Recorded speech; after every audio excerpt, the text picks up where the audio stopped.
Il a annoncé tout à l'heure, Fella Ben-Nour est avec nous. Bonjour Fella Ben-Nour, comment allez-vous? Ça va? Alhamdulillah. Vous allez bien? Alhamdulillah, Aïcha. Très bien. Alhamdulillah. Et nous avons le grand plaisir de recevoir Mehdi Hamou. Bonjour, donc votre invité Fella. Oui. Bienvenue. Bonjour, merci pour cette invitation. Je suis ravie de me retrouver à Alger.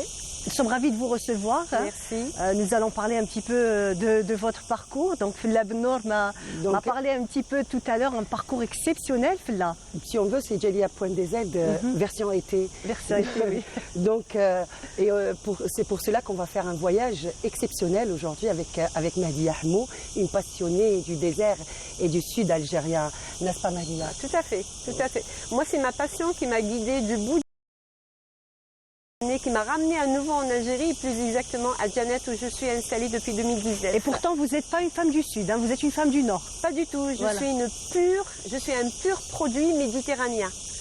Jamais je n'aurais imaginé dans ma vie que j'allais m'installer à Djanet. C'est parce qu'il y a une histoire. Vous êtes Il y a eu des quelque chose. Absolument. Est-ce qu'on peut dire que le désert vous a appelé? Le désert m'a ensorcelé. Il m'a appelé. Et puisqu'on parle de ça, le désert, où il vous capte, où il vous rejette. Moi, il m'a capté dans toute mon essence. Voilà. Mehdia, il faut savoir qu'elle est née à Alger.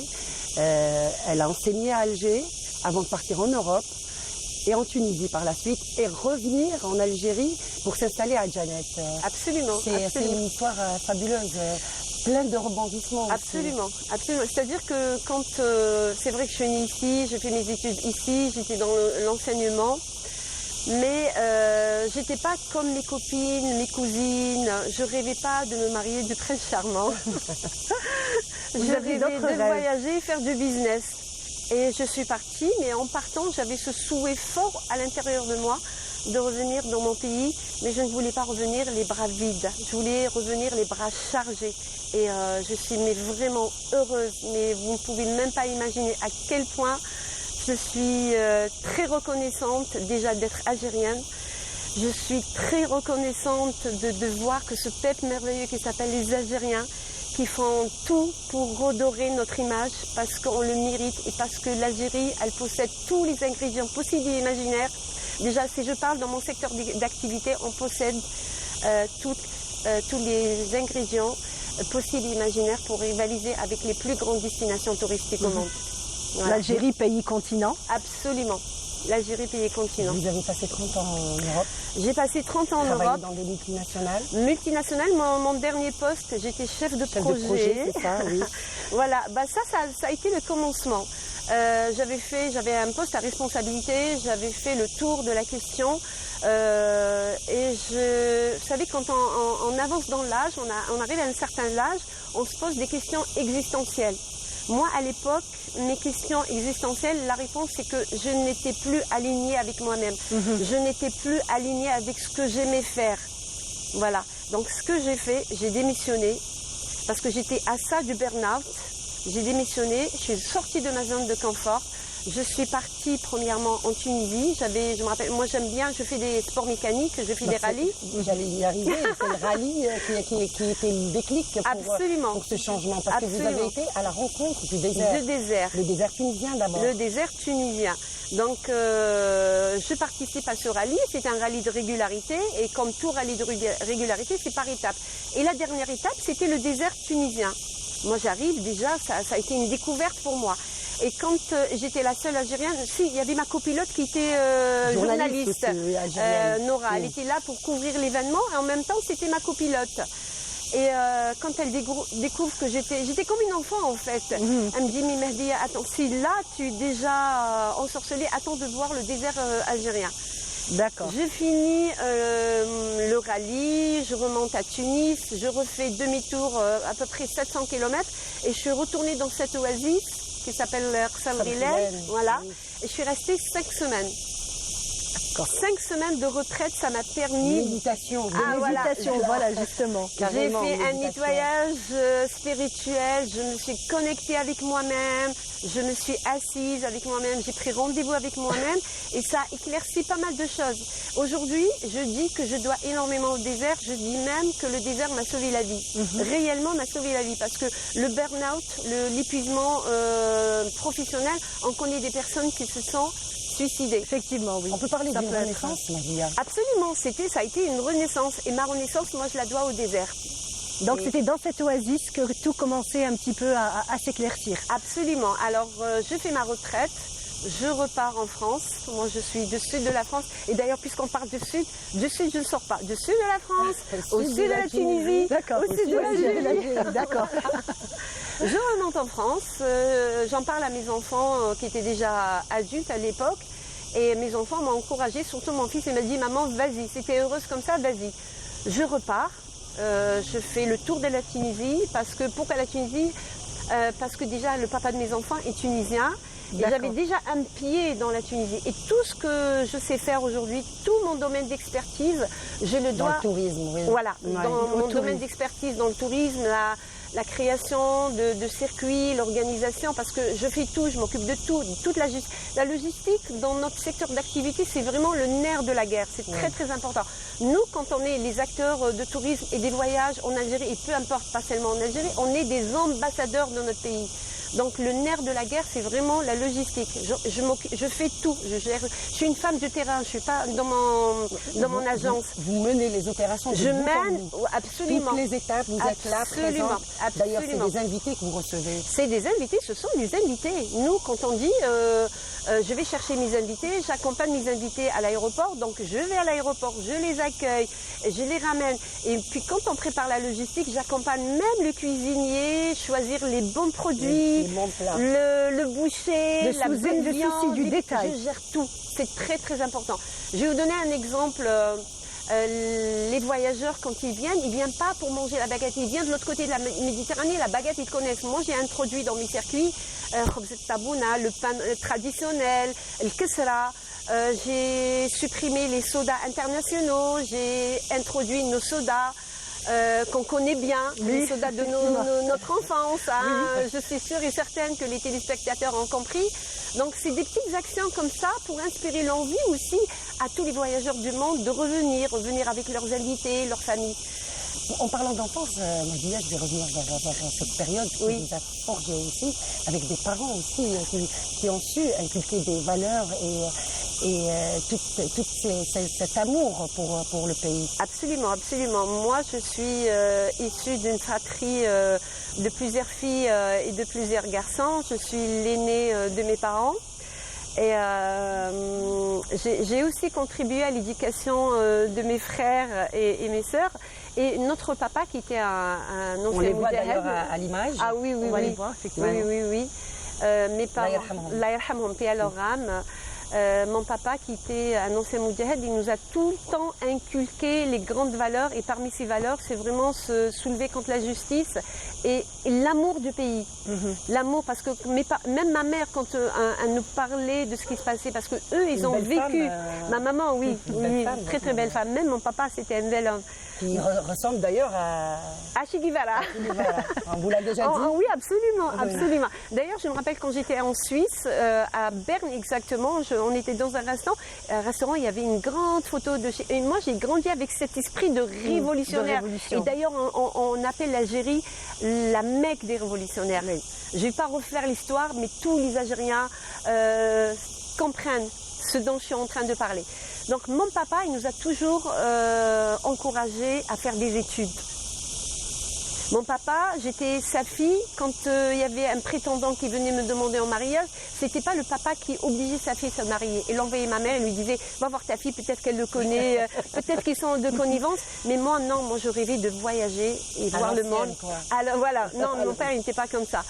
Je rêvais de voyager et de faire du business et revenir dans mon pays avec quelque chose. Et je pense que là, j'y suis depuis 2019 à Janet, où je contribue modestement à l'essor du tourisme tourisme algérien, mais de façon plus particulière au tourisme saharien. Vous aviez quel âge sur la photo, là, qu'on voit à l'écran? Là, j'étais un bébé. J'étais un bébé, je devais avoir 3 ans. Et donc, vous êtes parti 30 ans quand même en Europe. Je suis partie 30 ans, et puis arrivé à un moment, j'ai dit, on le sent. Il y a un appel, on le sent. Arrivé à un moment dans ma vie, j'ai dit, c'est le moment. Maintenant, il va falloir que je retourne dans mon pays. C'est un domaine qui est difficile pour une femme, le Sud. Surtout que vous n'êtes pas originaire. Non, pas du parce que tout. généralement, les femmes qui se spécialisent dans le domaine sont souvent originaires du Sud. Soit de Tamanrasset ou de Janet. C'est vrai. C'est vraiment exceptionnel quand on voit une fille du Nord qui part à l'aventure. C'est vrai, c'est vrai. Je suis une méditerranéenne et je suis une grande aventurière. Je pars, tout à l'heure je vous expliquais que quand je quitte Alger pour Janet ou Janet Alger, par route, je ne prends pas l'avion. Vous faites la route? Je suis une road tripper depuis 14 ans. Depuis 14 ans, je fais des road trips. Je connais parfaitement la Tunisie en voiture par route et je connais parfaitement l'Algérie par route. De l'est à l'ouest d'ailleurs. Un point zéro, tout oui. commence et absolument. C'est ça. Alors cette borne de 3-0 qui est à l'entrée du parc de Tassili Najer, moi j'appelle cette borne, c'est là où tout finit et c'est là où tout commence. Donc tout commence justement. Et c'est là où tout a commencé me concernant. Donc la vie est un éternel recommencement. Et la vie, dans une vie, on peut avoir plusieurs vies. Justement, c'est ce que j'allais vous dire. Quand on voit comme ça votre parcours, en fait, on a l'impression que vous avez eu plusieurs vies. J'en ai eu, absolument. Et que vous avez créé vous-même. Alors, je vais vous dire quelque chose. Moi, je ne crois pas à la chance. Je ne crois pas au hasard. La chance, pour moi, il faut aller la provoquer. Ouais, moi, tout ce que je sais faire aujourd'hui, tout ce que j'ai réussi, c'est que j'ai provoqué cette chance. Je ne crois pas non plus au hasard. Je dis, il n'y a pas de hasard, il n'y a que des rencontres, il y a de belles rencontres, il n'y a que des rendez-vous. Voilà, ça c'est ma philosophie. Moi, je crois ça. Votre parcours est une leçon de vie, Nadia. Pour moi-même d'abord. Oui. Moi, je ne me compare pas aux autres, je me compare à moi-même, comment j'étais hier et comment je suis devenue aujourd'hui par rapport à hier. Moi, je dis tout le temps que je suis la Mehdia 2.0. Je suis une version améliorée de moi-même. Et ça, je le dois au désert. Vos invités viennent chercher quoi dans le désert? Dans le sud algérien, d'abord, c'est exceptionnel le sud algérien par rapport à le Sahara dans le monde et le désert. Nous avons le désert le plus insolite au monde. Et je pèse mes mots. Les Touaregs, ils disent, le désert ne se raconte pas, il se vit. Je serais vraiment incapable et injuste. Les mots seraient insuffisants pour décrire. Je serais injuste, mais vraiment. Voilà, il faut venir voir ce que c'est que le Tassili Najer. Le Tassili Najer, contrairement à ce qu'on peut penser, ce n'est pas un grand bac à sable. C'est des canyons, c'est des weds, c'est des formations rocheuses, c'est des espèces de deltas, c'est ce que moi j'appelle les piscines naturelles. Je vous ai montré tout à l'heure. D'ailleurs, l'été, justement, l'été, on peut y aller dans le sud. L'été. On parle beaucoup de plages en été, mais le sud est aussi convoité en été. Absolument. Mois d'août, si vous allez à Tamanrasset, il fait beaucoup moins chaud qu'Alger, au moment où je vous parle. Vous avez des invités, vous avez et sur les plateaux, bien sûr. Des endroits qu'on doit protéger aussi. Absolument, on est les gardiens de notre patrimoine. On est les gardiens des parcs nationaux et puis on est les gardiens tout simplement de notre patrie. On est les gardiens de cette terre algérienne qui a vu naître et mourir. Moi, je me considère autant que héritière de Hassiba Bombouali, de Tinhinan, la reine des Touaregs, de Fatima Nsoumer. On est des warriors, on est des guerrières. Et de Dassine aussi. Oui, absolument, absolument. La liste, elle est longue. Oui. Donc, c'est tout cet héritage. Moi, je me sens responsable. Il y a aussi donc ces paysages rocheux sculptés par l'érosion qui sont d'une beauté exceptionnelle. C'est des œuvres d'art. Absolument, absolument. On peut se baigner même à Ehrir. À Ehrir, la vallée de Ehrir, on peut y aller en été parce qu'on a des zones humides. On a des piscines grandeur nature. Vous l'avez vu tout à l'heure, on peut nager. Donc, contrairement aux idées reçues, le sud est moins chaud qu'on le croit pendant l'été. Alors, en juin, juillet, on peut sortir. À 40 degrés, je peux sortir, faire mes courses tranquillement. La chaleur, elle est sèche. On n'en souffre pas comme on pourrait en souffrir ici à Alger ou à Oran. Avec le taux d'humidité. Avec cette humidité. Voilà. on est moins fatigué. Et de deux, on a des zones humides. On a l'oasis de Issendilen. Je ne peux pas vous la décrire, je serais injuste. Il faut venir la voir. Yazid Aïd Bahidi nous dit que vous n'avez pas le chant des cigales comme on l'a ici, nous, dans le nord. Oui, c'est vrai, il a raison. Alors moi, je viens du sud de la France, de la région PACA. Oui. Je me réveille et je me couche avec ce son. Et c'est ce qui me manque.